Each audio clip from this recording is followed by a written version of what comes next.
FM 89.1, Radio Universidad. De hablar sobre este tema que está preocupando, ¿no? Porque hay una histórica bajante del río Paraná. Es una... o sea, dicen que es la peor situación hídrica detectada desde el año 1944 y bueno, hay medidas que seguramente se van a empezar a tomar a partir de esto. Para hablar de este tema estamos en comunicación telefónica con Lucas Micheló, miembro de la Asociación Argentina de Abogados y Abogadas Ambientalistas. Espero haber dicho bien el apellido, porque si yo hay algo que odio es que digan mal el mío y no aceptaría haber dicho mal otro apellido. ¿Qué tal, Lucas? Buenas tardes. Vanina y Guille te saludamos.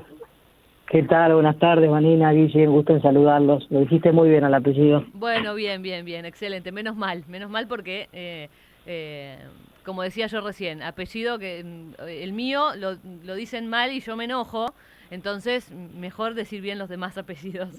Bueno, de todos modos es un apellido difícil, así que estás también, exceptuada si hay algún error o equivocación, pero lo dijiste perfecto. Estaba perdonada, muy bien. Bueno, decía esto, esta histórica bajante del río Paraná, bueno, obviamente vamos a tener que profundizar bien sobre este tema, pero así a grandes rasgos, ¿por qué puede ser que suceda esto?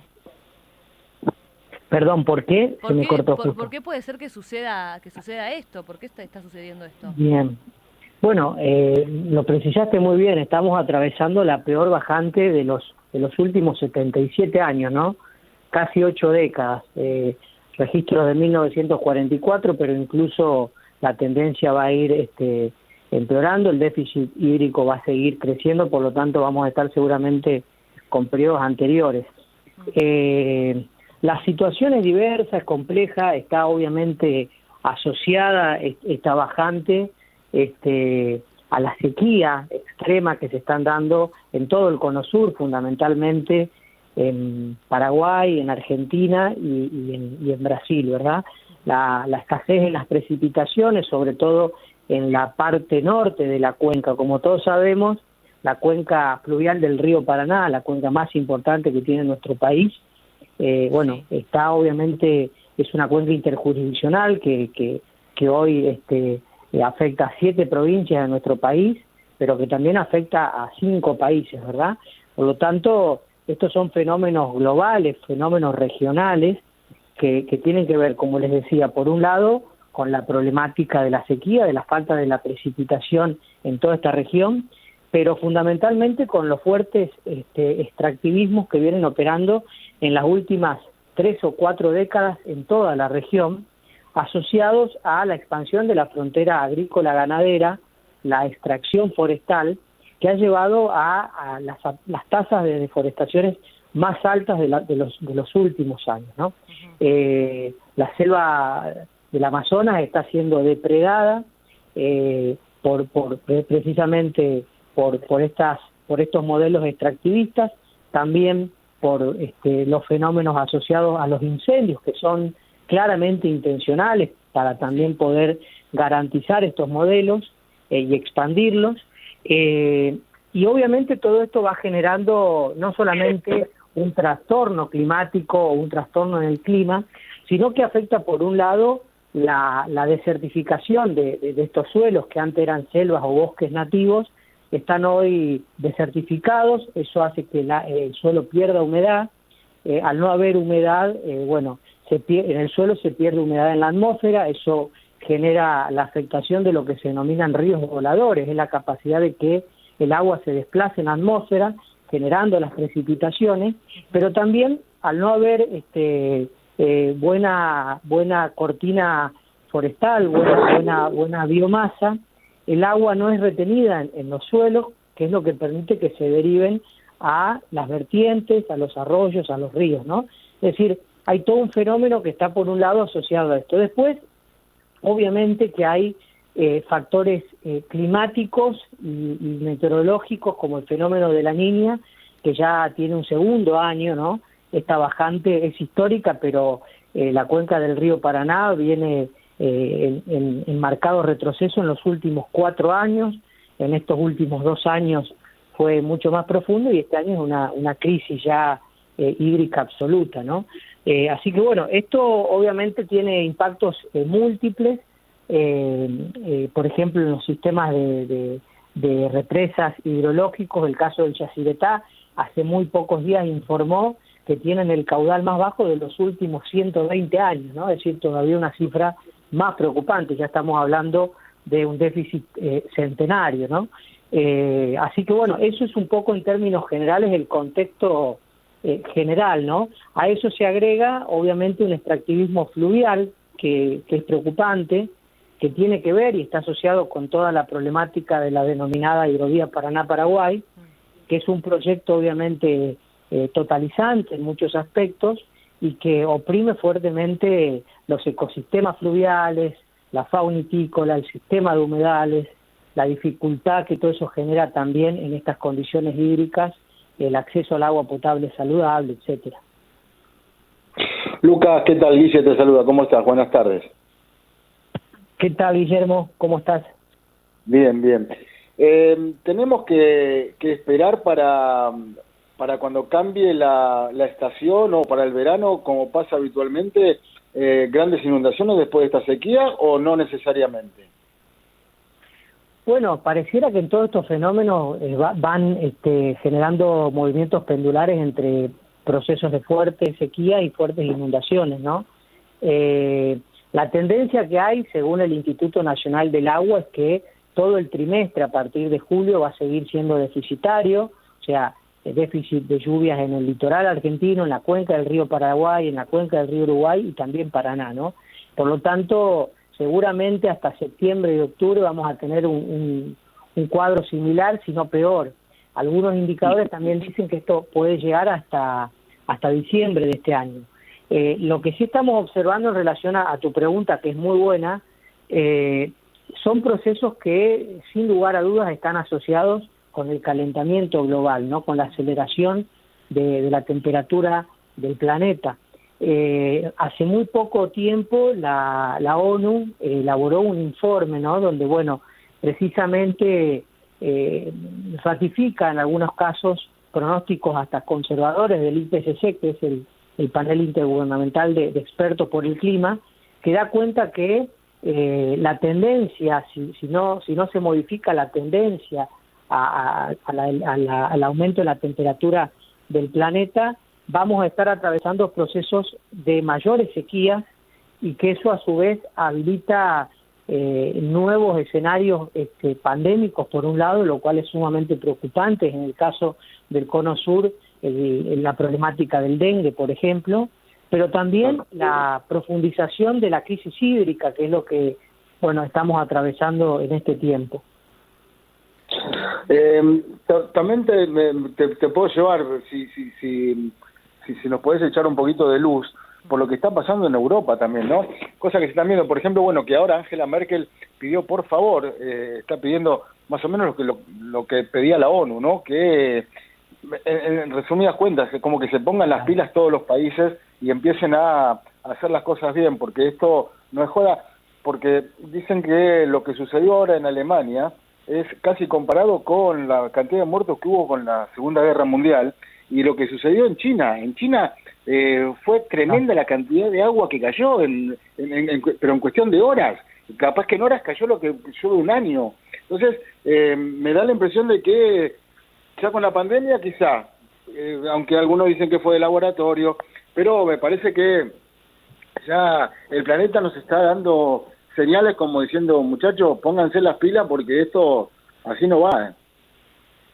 Sí, tal cual. Mira, el doctor Enrique Viale publicó con Maristela Sanfa hace poco tiempo un libro que se llama El colapso ecológico ya llegó, y digo, es un título sumamente esclarecedor, más allá del contenido del libro que se lo recomiendo, que precisamente nos sitúa en esta situación, ¿no? En un estado de vulnerabilidad absoluta que está atravesando el planeta Tierra, obviamente la humanidad, que es parte de la naturaleza, y que tiene que ver, entre otros factores, ¿no?, con esta inestabilidad climática, que no es cuento, como decías vos, y que tiene efectos cada vez más devastadores, más catastróficos, ¿no?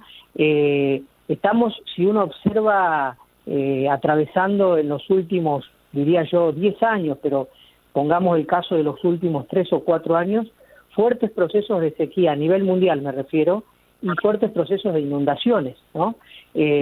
Recordemos lo que fueron los incendios, por ejemplo, en Australia, luego los incendios en el 2019 en la Amazonía colombiana, que solo en agosto del 2019 se quemaron 2,5 millones de hectáreas, ¿no? Luego vinieron los incendios en California y el año pasado tuvimos el mapa del fuego en Argentina, más de 1 millón de hectáreas arrasadas, ¿no?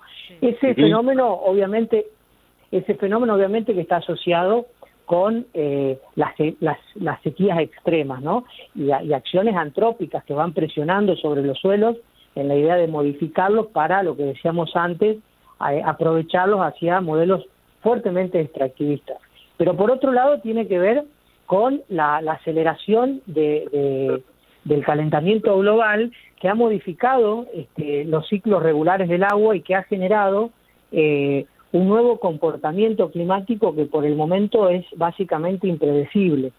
Hay sí ciertos diagnósticos de monitoreo que se intentan de algún modo ir trazando, pero todo esto genera fuertes temporales, huracanes, sequías, el colapso también de los cascos polares, ¿no? Tuvimos hace muy poco un derretimiento en la Antártica de uno de los glaciares más grandes del mundo.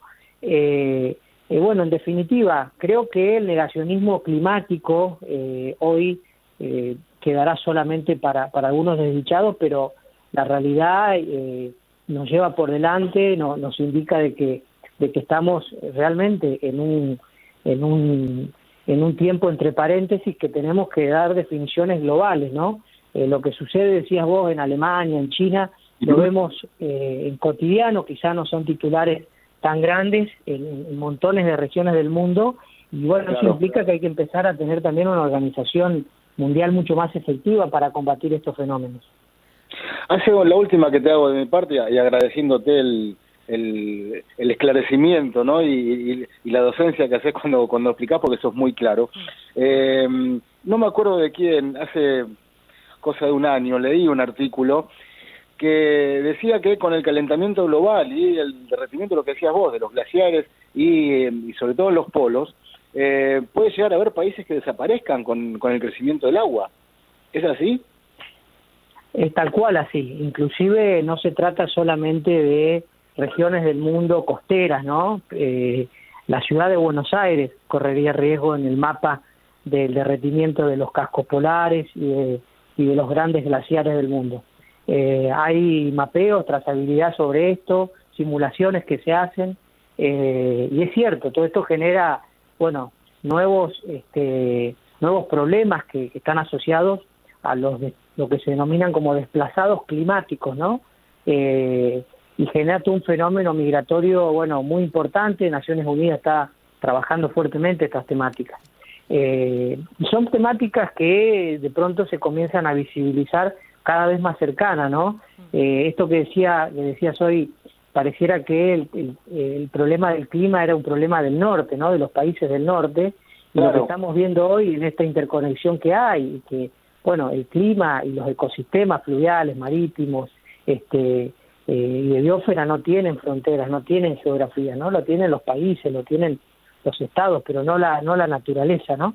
Y bueno, eso hace de que de pronto también nosotros, los humanos, estemos ensayando soluciones o buscando soluciones que todavía son parciales, que requieren una mirada mucho más dinámica y ecocéntrica en la perspectiva de los problemas, y sobre todo que los decisores públicos, aquellos que tienen la pluma, que tienen la lapicera y que tienen también el dinero, hagan apuestas fuertes hacia un modelo distinto, ¿no? Unas políticas públicas, que de pronto se orienten hacia una transición justa, ordenada, que comience a, descarbonizar de pronto la industria del transporte, de la actividad económica.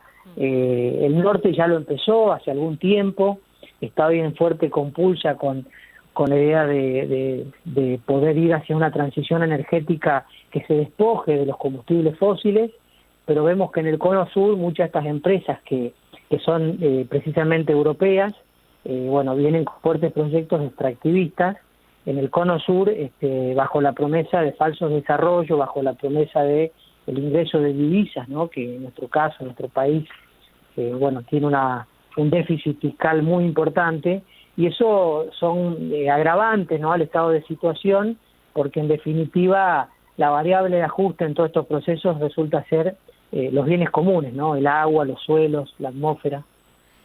Lucas, bueno, volviendo a la bajante del río Paraná, consecuencias económicas, muchas, ¿no?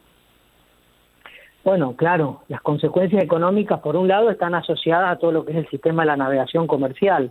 La Bolsa de Comercio Rosario hace algunos días manifestó que más de 300 millones de dólares en pérdida, ¿no? Esto no significa de que haya que llevar adelante mayor intervención antrópica, por ejemplo, sobre la cuenca del río Paraná. Nosotros desde la Asociación Argentina de Abogados Ambientalistas denunciamos tareas de sobredragado que se venían haciendo desde mayo de este año, que bueno, finalmente el Estado Nacional ordenó a la empresa concesionaria detener esta profundización. Pero ahí hay un déficit comercial, un déficit económico muy importante. Obviamente todo lo que es la pesca comercial está también hoy fuertemente golpeada por la crisis hídrica. Sin lugar a duda, la fauna hitícola, los ecosistemas fluviales están en marcado retroceso. Ya hay especies como el sábalo o el surubí, por ejemplo, que en la provincia de Misiones o de Corrientes están también en un marcado retroceso. El sistema de humedales, ¿no?, que tanto se ha hablado el año pasado a partir de los incendios, se está exigiendo la sanción de una ley de humedales, hoy se encuentran también fuertemente golpeados por esta falta de agua, ¿no?, que es un estrés todavía superior al que ya venían atravesando el año pasado por los incendios, porque básicamente el agua no ingresa, ¿no?, a los valles de inundación, que es donde, bueno, se alimenta la flora y fundamentalmente donde se reproduce la fauna, ¿no?, los peces, los roedores, las aves. Bueno, digo, hay un montón de factores socioecológicos y de impactos socioecológicos. Y obviamente, no por ser lo último, lo menos importante, está también en juego la calidad del agua saludable, no apta para el consumo humano. Ya hay áreas metropolitanas en estas 7 provincias que necesitan de la cuenca fluvial para abastecerse, que están con déficit en el abastecimiento.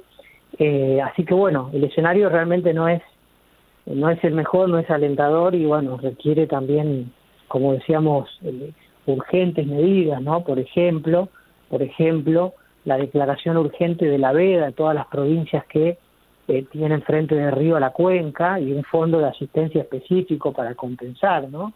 Digo, hay muchísimas cosas que hay que comenzar a implementar a la mayor brevedad. Sí, bueno, y ahorrar agua, ¿no?, que es lo que se viene remarcando hace años, que es muy importante, ¿no?, ahorrar agua, no desperdiciar. Y bueno, esto que decías, bueno, lo que se pensó por parte del gobierno es limitar el consumo de agua en 7 provincias, que serían Misiones, Corrientes, Formosa, Chaco, Santa Fe, Entre Ríos y Buenos Aires, ¿no?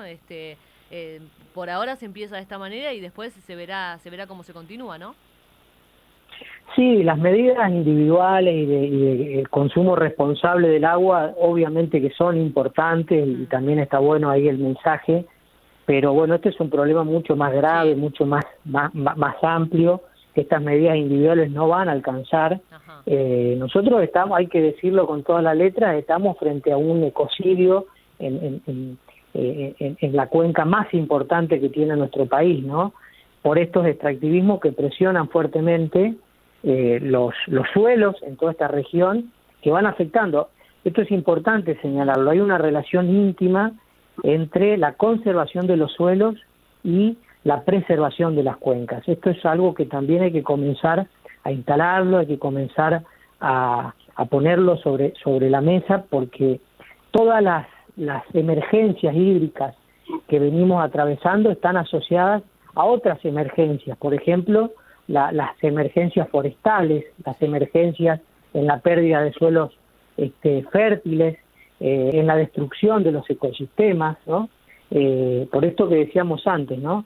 Por lo tanto, tomar acciones individuales, que puede ser, bueno, en lugar de tener duchas extensas, hacer duchas mínimas, no va a alcanzar si no se toman medidas de fondo que tengan que ver con la suspensión, el control y el monitoreo de las deforestaciones ilegales, ¿no? De la expansión de la frontera agrícola de manera compulsiva y agresiva. Bueno, en fin, ponerle un manto de racionalidad al proyecto de la hidrovía Paraná-Paraguay, que es absolutamente hegemónico, totalizante, ¿no?